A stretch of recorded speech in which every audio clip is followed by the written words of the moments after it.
Welcome back दोस्तों। आज हम देखने जा रहे हैं एक कॉमेडी ड्रामा मूवी जिसका नाम है cast away on the moon. दोस्तों, फिल्म की शुरुआत में हम देखते हैं कि सियोल नाम की सिटी में किम सियोन जुन नाम का एक लड़का रहता है जिसका काफी बुरा वक्त चल रहा होता है। पहले तो उसकी नौकरी चली जाती है, फिर उसकी गर्लफ्रेंड उसे छोड़ देती है और वो पूरी तरह से कर्ज में डूब जाता है। इसलिए वो नदी में कूदकर जान देने की कोशिश करता है। हालांकि मरने की बजाय वो शहर के एक किनारे पर पहुंच जाता है। जब उसे लगता है वो डूबने से नहीं मरा तो वो फेमस 63 बिल्डिंग से छलांग लगाने की सोचता है, लेकिन जब वो वापस जाने की कोशिश करता है तो उसे पता चलता है कि वो एक आइलैंड में फंस गया है। फिर किम सियोंग जुन अपना फोन चलाने की कोशिश करता है, लेकिन पानी में गिरने की वजह से उसका फोन खराब हो जाता है। इसलिए सियोंग जुन फोन को धूप में रखकर सोने के लिए चला जाता है। उसकी नींद एक फेरी की आवाज से खुलती है जो उसके पास से गुजर रही होती है। उन लोगों की अटेंशन पाने के लिए सियोंग जुन अपना हाथ हिलाता है, लेकिन एक आदमी को लगता है कि सियोंग जुन उनको बाय कर रहा है, इसलिए वो भी उसे बाय कर देता है। उसके बाद सियोंग जुन मिट्टी पर हेल्प लिख देता है और अपना फोन फिर से चलाने की कोशिश करता है। वो देखता है कि उसका फोन ठीक हो गया है, लेकिन उसकी बैटरी बहुत कम बची होती है। सियोंग जुन सबसे पहले 911 पर कॉल करता है और बताता है कि वो ब्रिज के नीचे आइलैंड पर फंस गया है, लेकिन उनको लगता है कि कोई उनके साथ मजाक कर रहा है, इसलिए वो फोन काट देते हैं। फिर दूसरी कॉल वो अपनी एक्स गर्लफ्रेंड को करता है जो उसे याद दिलाती है कि वो उससे बात नहीं करना चाहती है और फोन काट देती है। इससे पहले कि वो कोई और कॉल कर पाता, उसे टेलीमार्केट की कॉल आती है जो उसकी कोई बात नहीं सुनता, बस अपना सामान बेचने की बात करता रहता है, जिसकी वजह से फोन की बैटरी खत्म हो जाती है। अब सियोंग जुन के पास एक ही चारा होता है, नदी में ठहरकर वापस जाने का, लेकिन ये कोई आसान नहीं है क्योंकि पानी काफी ठंडा होता है। जैसे ही वो तैरने की कोशिश करता है वो डूबने लग जाता है क्योंकि उसने कभी तैरना सीखा ही नहीं था। जैसे ही सियोंग जुन डूबने लगता है उसके दिमाग में वो सभी डिप्रेसिंग मोमेंट्स आने लगती है, जैसे उसके पापा की नाराजगी कि उसको तैरना सिखाने के बावजूद भी तैरना नहीं आया, बहुत से फेल इंटरव्यूज, उसकी गर्लफ्रेंड का उसको छोड़ जाना और एक ऐसी एडवर्टाइजमेंट जिसकी वजह से उसने लोन लिया था। उसके बाद जैसे ही सियोंग जुन वापस किनारे पर आता है उसे एहसास होता है कि वापस जाने का कोई भी फायदा नहीं है, इसलिए वो इन सब चीजों को खत्म करने के लिए पेड़ से लटकने की कोशिश करता है, लेकिन वैसे ही उसे सिविल डिफेंस की बायनियल ड्रिल्स के अलार्म की आवाज आती है और वो सोचता है कि उनको पूरा करने के बाद ही वो मरने की कोशिश करेगा। थोड़ी देर बाद उसके पेट में दर्द होने लगता है और वो झाड़ियों के नीचे चला जाता है। बैठे बैठे वो लाल रंग की पत्तियों को देखता है और उन्हें चूसने लग जाता है। वो पत्तियां काफी मीठी होती है और उसके मन से मरने का ख्याल खत्म होने लगता है। उसके बाद वो नदी से पानी पीता है जिसका टेस्ट बिल्कुल भी अच्छा नहीं होता है। फिर वो कुछ मशरूम्स खाता है और लकड़ियों से आग जलाने की कोशिश करता है, लेकिन उससे आग नहीं जलती है। उसके बाद वो अपनी लाइटर से आग जला लेता है। जैसे ही रात होती है सियोंग जुन आग जलाकर आराम से लेट जाता है और अपने क्रेडिट कार्ड्स को देखकर अपनी पुरानी जिंदगी याद करता है। उसके बाद सियोंग जुन शहर को देखकर चिल्लाना शुरू कर देता है। बाद में उसे एहसास होता है कि उसे कोई सुनने देखने वाला नहीं है, इसलिए वो अपनी पैंट उतारकर अपने बम्स को हिलाकर दुनिया को बताता है कि इस आइलैंड में जिंदगी ज्यादा आसान है। अगली सुबह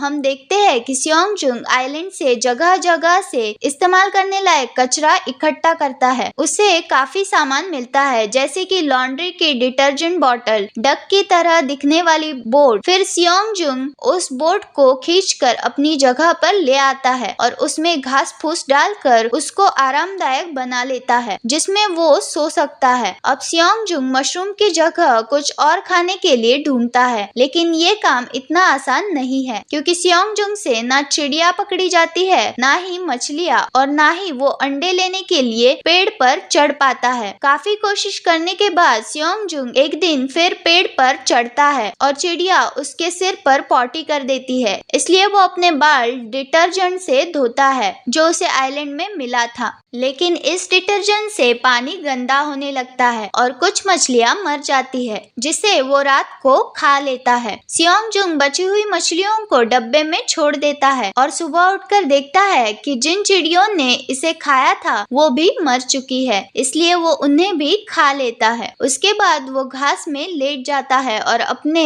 अकेलेपन का आनंद लेता है। अब हम देखते हैं कि शहर में एक लड़की जिसका नाम किम जोंग यूंग है, उसके माथे पर बहुत गंदा निशान होता है। वो अपनी जिंदगी बहुत अजीब तरीके से गुजारती है। किम जोंग 3 सालों से अपने कमरे से बाहर नहीं निकली होती है और उसके कमरे के हर एक कोने में कचरा पड़ा होता है। उसका कमरा अंदर से लॉक्ड होता है ताकि कोई भी अंदर ना आ सके और पर्दों से भी काफी थोड़ी रोशनी अंदर आ पाती है। किम जोंग अपने पेरेंट्स की वजह से जिंदा है, जो उसे हर सुबह खाना दे देते हैं और उसका इंटरनेट बिल भी भर देते हैं, क्योंकि किम जोंग सोशल मीडिया से काफी ज्यादा एडिक्टेड होती है। किम जोंग इंटरनेट से पिक्चर्स डाउनलोड करके उन्हें अपनी सोशल मीडिया पर पोस्ट कर देती है और सबसे झूठ बोलती है कि ये उसकी असली चीजें हैं। उसे अनजान लोगों से इंटरनेट पर बात करना अच्छा लगता है, लेकिन वो अपने पेरेंट्स से कोई बात नहीं करती है। जब उसकी माँ उसे किसी चीज के बारे में पूछती है, किम जोंग मैसेज करके उसका जवाब देती है। उसकी माँ किम जोंग के लिए जो खाना रख कर जाती है उसमें से वो सिर्फ राइस और सीवीड ही खाती है, क्योंकि किम जोंग कैलोरीज को काफी ध्यान में रखती है। हालांकि ये उसका कमरा होता है, लेकिन किम जोंग ने अपने लिए काफी स्ट्रिक्ट रूल्स बना रखे होते हैं। किम जोंग बबल रैप के ढेर पर सोना पसंद करती है। सुबह अपने पापा के जाने के बाद 8 बजे उठती है, फिर उठने के बाद 170 कैलोरीज खाती है और 9 बजे से पहले पेडोमीटर पर 3000 स्टेप्स चलती है। उसके बाद सोशल मीडिया पर पोस्ट करने के बाद 12 बजने का इंतजार करती है। जब उसकी मम्मी बाथरूम में जाती है, किम जोंग लंच में 525 कैलोरीज खाती है, जिसको डाइजेस्ट करने के लिए उसे 6000 कदम चलना पड़ता है। ताजी हवा के लिए वो फैन का इस्तेमाल करती है और रात होने तक वो कंप्यूटर पर अपना समय बिताती है। किम जोंग को ये सब करना बहुत पसंद होता है। किम जोंग को चांद की फोटोज लेना अच्छा लगता है, क्योंकि उसे चांद भी खाली खाली लगता है और उसके साथ किम जोंग को अकेला महसूस नहीं होता है। दिन के अंत में वो 10,000 कदम तक पहुंच जाती है। इस तरह उसे लगता है उसका दिन अच्छा गया है। उसके बाद हिप्नोटिज्म टेप के इस्तेमाल से किम जोंग अपने पापा के आने से पहले 9 बजे सो जाती है और इस तरह का अपवाद साल में 2 बार आता है, जब सिविल डिफेंस अपनी ड्रिल्स चलाती है। शहर चांद की तरह पूरा खाली होता है। किम जोंग हेलमेट पहन के उसकी फोटोज लेने लग जाती है। किम जोंग हेल्प वर्ड देखकर काफी हैरान रह जाती है और साथ ही साथ देखती है कि एक आदमी पेड़ से लटकने की कोशिश कर रहा होता है। ये देखकर वो काफी डर जाती है, इसलिए वो सोने की कोशिश करती है। कुछ घंटों बाद किम जोंग उसे फिर से देखने की कोशिश करती है और उसे जिंदा देखकर उसे शांति मिलती है। ये सब देखने के बाद किम जोंग अपने इंटरनेट की दुनिया से परेशान हो जाती है। इसके अलावा किम जोंग सियोंग जुंग को देखती रहती है और देखती है कि एक दिन हेल्प वर्ड हेलो में बदल जाता है। किम जोंग इसकी फोटोज लेती है और अपनी दीवार पर चांद की फोटोज के साथ चिपका देती है। आगे हम देखते हैं कि सियोंग जुंग कचरे को इकट्ठा करके गोल्फ सेट बनाता है और खुद को बिजी रखता है। एक दिन फेरी उसके सामने से फिर गुजरती है, लेकिन इस बार हेल्प मांगने के बजाय वो पेड़ के पीछे छिप जाता है ताकि उसे कोई देख ना पाए। उसके बाद सियोंग जुंग को इंस्टेंट ब्लैक बीन नूडल्स का पैकेट मिलता है, जिसमें अभी भी फ्लेवर पैक होता है। वो उस पैकेट को साथ में ले जाता है और उसे स्मेल करता है और सो जाता है। उसे सपने में नूडल्स ही दिखाई देते हैं, इसलिए जब वो उठता है वो उसे खुद बनाने की कोशिश करता है। वो काफी पत्ते पेड़ों को पीसता है और सोचता है कि उनका आटा बन जाएगा, लेकिन जब वो उसमें पानी मिक्स करता है तो वो मिट्टी बन जाती है। उसके बाद वो फिश खाता है और रोने लग जाता है और सोचता है कि बचपन में वो ब्लैक बीन नूडल्स को कैसे मना कर देता था। जब वो सोने की कोशिश करता है तो चिड़ियों की आवाज से तंग आ जाता है, क्योंकि चिड़िया उसकी बोट पर पॉटी कर रही थी। जब वो उसे छूता है तो सियोंग जुंग को उसकी समस्याओं का हल मिल जाता है। उसे पता चलता है कि चिड़िया बीज खाती है और अगर चिड़िया उन्हें डाइजेस्ट नहीं कर सकती तो वो उसे उगा सकता है। इसलिए सियोंग जुंग अच्छी मिट्टी की तलाश करता है और वहाँ अपने क्रेडिट कार्ड की मदद से बीज बोना शुरू कर देता है। फिर सियोंग जुंग अपने पैरों के लिए खाली बोतल से चप्पलें बनाता है और अपनी ही पॉटी को मिट्टी की मैन्योर के लिए इस्तेमाल करता है। एक बड़े से पत्थर से जमीन को जोतता है और अपने कपड़ों से एक पुतला बनाता है ताकि यहाँ चिड़िया ना आ सके। सियोंग जुंग अपने वॉलेट को जैकेट में ही रख देता है क्योंकि उसे उसकी कोई जरूरत नहीं होती है। उसके बाद हम देखते हैं कि सियोंग जुंग को काम करते करते पसीना आने लगता है और उसे पता चलता है कि ये कितना नमकीन है, इसलिए सियोंग जुंग अपने शरीर को चाटने लग जाता है। इतने महीनों के बाद नमकीन पानी पीने की वजह से वो बहुत खुश होता है। फिर सियोंग जुंग नूडल्स के पैकेट देखता है जिसपे होप लिखा होता है, जो उसके अंदर एक उम्मीद जगा देते हैं और उसके लिए ये प्लांटेशन कितनी जरूरी है पता चलता है। फिर हम देखते हैं कि ये सब किम जोंग 2 महीने से अपने कैमरा से देख रही होती है और उसने सियोंग जुंग की काफी फोटोज इकट्ठा कर ली होती है। किम जोंग सियोंग जुंग से मिलने के बारे में सोचती है, इसलिए एक रात जब उसके पेरेंट्स सो जाते हैं तो वो हेलमेट लगाकर अपने कमरे से बाहर चली जाती है। किम जोंग गार्ड को चकमा देने के लिए एक रोबोट को लिफ्ट के जरिए नीचे भेजती है और खुद सीढ़ियों से छिप के बाहर चली जाती है। जैसे ही कोई उसे गली में देखने की कोशिश करता है, किम जोंग एक छतरी के पीछे छिप जाती है। जैसे ही किम जोंग ब्रिज पर पहुंचती है, वो बॉटल में अपना मैसेज डालकर उसको नदी में फेंक देती है। अगली सुबह किम जोंग मैसेज का इंतजार करती है, लेकिन उसे कुछ नहीं मिलता है। 3 महीने बीत जाते हैं। सियोंग जुंग को जंगल में रहने की आदत हो जाती है। सियोंग जुंग सुबह हमेशा एक्सरसाइज करता है, अपने मछली के जाल को चेक करता है और पेड़ पर भी आसानी से चढ़कर अंडे चुरा लेता है। वो अपने गार्डन का पूरी तरह ध्यान रखता है और अपने पसीने की हर बूंद को एक छोटी सी बोतल में डाल लेता है और बाद में उसे अपने खाने में इस्तेमाल करता है। फिर एक दिन सियोंग जुंग देखता है कि उसकी मेहनत कामयाब हो जाती है। एक छोटा सा पौधा वहाँ उगने लग जाता है। ये देखकर वो काफी खुश होता है और वो फिर से कचरा इकट्ठा करने जाता है। इसी वक्त उसे मैसेज वाली बोतल मिलती है। वो उसे खोलकर देखता है। उसे लगता है कि वो खाली है, लेकिन जब वो सबसे नीचे देखता है तो उसमें हेलो लिखा होता है। अब उसे लगता है कि कोई उसे देख रहा है। सियोंग जुंग अपनी पैंट पहन लेता है और काफी देर सोचने के बाद वो रेत पर एक नया वर्ड हाउ आर यू लिख देता है। ये देखकर किम जोंग काफी खुश होती है और उसकी मैसेज के साथ फोटो प्रिंट कर लेती है। वो उसे एक नई बोतल भेजने के लिए फिर से वही तरकीब अपनाती है। सियोंग जुंग को इस बार बोतल काफी जल्दी मिल जाती है और उसमें सिंपल मैसेज लिखा होता है, fine thank you and you. उसके बाद सियोंग जुंग भी मिट्टी पर फाइन थैंक यू लिख देता है और पुतले को बताता है कि उसके पास अब कोई दोस्त है। वो उस पुतले को हटाकर देखता है कि उसके पीछे मक्का का प्लांट बड़ा हो जाता है, जिसको देखकर वो खुशी से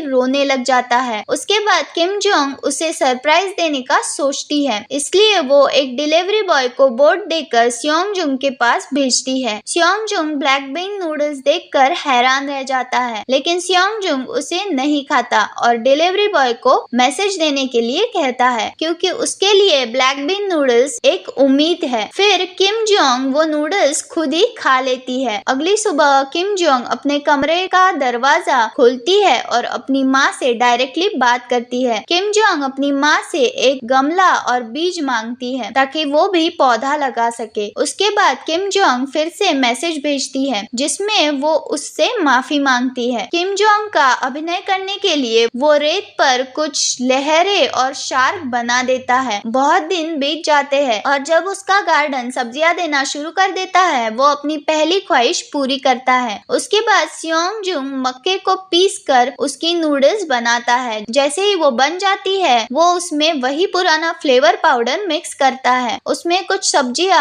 और अंडे भी डालता है ताकि वो पैकेट जैसे बने। फिर वो उसे खाकर रोने लग जाता है क्योंकि उसने काफी महीनों बाद ऐसा खाना खाया होता है। इसी दौरान किम जोंग उसकी नूडल्स खाते हुए फोटो लेती है और उसे दीवार पर लगा लेती है, लेकिन वो रात भर सो नहीं पाती है, इसलिए वो बेड से निकलकर पौधे के पास सो जाती है। अगली सुबह किम जोंग उसे कांग्रेचुलेशंस का नोट भेजती है। ये देखकर सियोंग जुंग किम जोंग से जल्दी मिलना चाहता है। वो अपना टूटा हुआ फोन लेकर उससे बात करने का दिखावा करता है और रेत पर हु आर यू लिख देता है। ये देखकर किम जोंग घबरा जाती है। वो इंटरनेट से एक खूबसूरत लड़की की फोटो डाउनलोड करती है और ब्रिज पर जाकर उसको भेजने लगती है, लेकिन वो ऐसा नहीं कर पाती है और उसके बाद से किम जोंग उसे कोई मैसेज नहीं भेजती है, जिसकी वजह से सियोंग जुंग उदास रहने लगता है। सियोंग जुंग फिर से मिट्टी पर वाई लिख देता है, जिसको देखकर किम जोंग और भी ज्यादा घबरा जाती जाती है। किम जोंग अब फैसला करती है कि उसे सियोंग जुंग का पीछा करना छोड़ देना चाहिए और अपनी पुरानी जिंदगी में वापस चले जाना चाहिए। लेकिन जैसे ही वो लॉग इन करती है, वो देखती है लोगों को पता लग गया होता है कि उसकी फोटोज चुराई है और उसकी फोटोज पर नेगेटिव कमेंट्स करे होते हैं। फिर हम आइलैंड में देखते हैं कि एक तेज तूफान आता है। किम जोंग अपनी खिड़की से देखती है कि कैसे पानी उसकी फोटोज और प्लांट्स को तबाह कर देता है और वैसे ही सियोंग जुंग ये मुसीबत झेल रहा होता है। बारिश उसका गार्डन तबाह कर देता है और पानी का तेज बहाव उसकी डक बोट बहा ले जाता है। अगले दिन काफी अच्छी धूप निकलती है। किम जोंग सियोंग जुंग को देखती है, वो मिट्टी पर कुछ गाली लिख रहा होता है। सियोंग जुंग दुनिया से काफी नाराज होता है क्योंकि ये सब भी उससे छीन लिया जाता है, जिससे वो काफी निराश होता है। अचानक से दो लोग वहाँ आ जाते हैं जो उसे यहाँ रहने से मना करते हैं। ये देखकर सियोंग जुंग भागने लगता है। इसी दौरान किम जोंग ये सब अपने कैमरा से देख रही होती है। सियोंग जुंग भागते भागते किनारे पर पहुंच जाता है। यहाँ और आदमी बोट लेकर खड़े होते हैं। ये लोग आइलैंड को साफ करने आए होते हैं क्योंकि ये एक कंजर्वेशन एरिया होता है। सियोंग जुंग क्रू से लड़ाई करने की कोशिश करता है, लेकिन गलती से सियोंग जुंग एक आदमी की यूनिफॉर्म फाड़ देता है, जिसकी वजह से उसको मारा जाता है और वो खुद को उन लोगों के हवाले कर देता है। क्रू उसको कपड़े पहनाता है और बोट पर बैठाकर शहर में किसी अनजान जगह पर छोड़ देता है। सियोंग जुंग वापस अपने प्लान के अनुसार चलने का फैसला करता है और 63 बिल्डिंग से छलांग लगाने की सोचता है, जिसके लिए वो बस लेता है। ये सब किम जोंग अपने कैमरा से देख रही होती है। वो दिन के बीच में बिना अपने स्पेशल कपड़ों के कमरे से बाहर आती है और सियोंग जुंग को ढूंढने लग जाती है। लेकिन जैसे ही वो उस जगह पर पहुंचती है, सियोंग जुंग वहां से चला जाता है। लेकिन वो लोगों की बातों को सुनकर उसका पीछा करती है और भागकर बस स्टॉप पर जाती है, लेकिन वो लेट हो जाती है। सियोंग जुंग वहां से बस लेकर चला जाता है। उसके बाद सियोंग जुंग अपना वॉलेट चेक करता है, जिसमें उसका बस कार्ड होता है और किस्मत से वो अभी भी चल रहा होता है। एक पल के लिए किम जोंग को लगता है कि उसने सियोंग जुंग से मिलने का मौका हमेशा के लिए खो दिया है, लेकिन एक चमत्कार सा होता है। सिविल डिफेंस एनुअल ड्रिल्स बजने के लिए अलार्म बजती है, जिसके कारण बस थोड़ी देर के लिए रुक जाती है। बिना वक्त बर्बाद किए किम जोंग बस के पीछे भागती है और बिना किसी हिचकिचाहट के वो बस में चली जाती है और आखिरकार उसे सियोंग जुंग मिल जाता है। किम जोंग खुद के बारे में बताती है और सियोंग जुंग एकदम उसे पहचान लेता है। वो दोनों एक दूसरे को देखते हैं और रोने लगते हैं। फिर बस चलने लगती है और अचानक से बस के झटके से किम जोंग का हाथ सियोंग जुंग से मिल जाता है और ऐसा लगता है कि जैसे किस्मत उनको मिला रही है। और यहाँ ये फिल्म खत्म हो जाती है। तो दोस्तों, कैसी लगी आपको ये फिल्म? दोस्तों, वही होता है जो किस्मत में लिखा होता है। चाहे सियोंग जुंग ने मरने की कितनी कोशिश की, लेकिन उसको